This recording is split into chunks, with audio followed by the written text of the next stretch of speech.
تمام حمد اللہ کے لیے جس نے عارفوں کے دل کو عرفان کے نور سے روشن فرمایا، اور درود سلام رسول پاک پہ اور ان کی آل پہ۔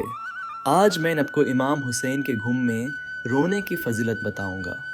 رسول پاک نے فرمایا، میری اہل بیت کی مثال کشتی نوح کی طرح ہے، جو اس میں سوار ہو گیا وہ نجات پا گیا، اور جو اس میں سوار نہیں ہوا وہ ہلاک ہو گیا۔ اہل بیت کی کشتی میں سوار ہونے کا مطلب ان کے بتائے ہوئے راستے پہ چلنا، ان کی خوشی میں خوش رہنا اور ان کے غم کو اپنا غم سمجھنا۔ امام حسین کے بارے میں رسول پاک فرماتے ہیں، میرا بیٹا حسین نجات کی کشتی اور ہدایت کا چراغ ہے۔ اللہ پاک قرآن پاک میں فرماتا ہے کہ ہدایت دینا میرا کام ہے، اور حدیث میں رسول پاک امام حسین کو ہدایت کا چراغ کھے رہے ہیں۔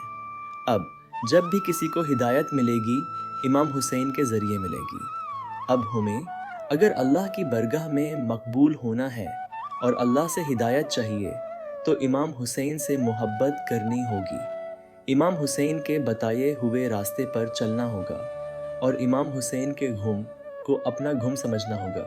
امام سجاد 40 سال روتے رہے امام حسین کے غم میں اور کہتے تھے، بابا میں آپ پہ رونے کا حق پورا نہیں کر سکا۔ امام محمد باقر کی حدیث ہے، وہ فرماتے ہیں، جو میرے دادا امام حسین کے غم میں ایک قطرہ آنسو بہائے گا، اس کے اللہ سمندر جتنے گناہ معاف فرما دے گا۔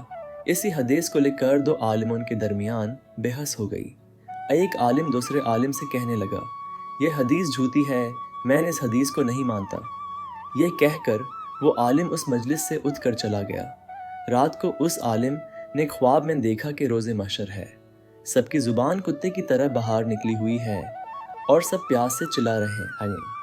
اس عالم کو بھی پیاس لگی ہوئی تھی۔ اسی کیفیت میں وہ ایک چشمے کی طرف بھگتا ہوا گیا۔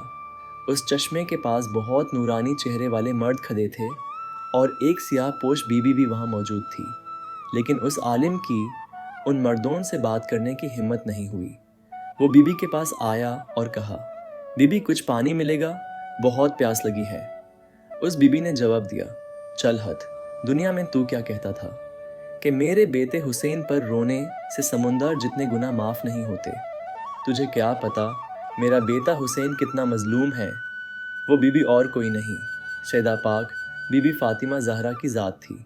اس عالم کی آنکھ کھل جاتی ہے اور وہ بہت روتا ہے، اللہ سے معافی مانگتا ہے۔ اللہ پاک ہمیں بھی امام حسین کے غم میں رونے والا بنائے، آمین۔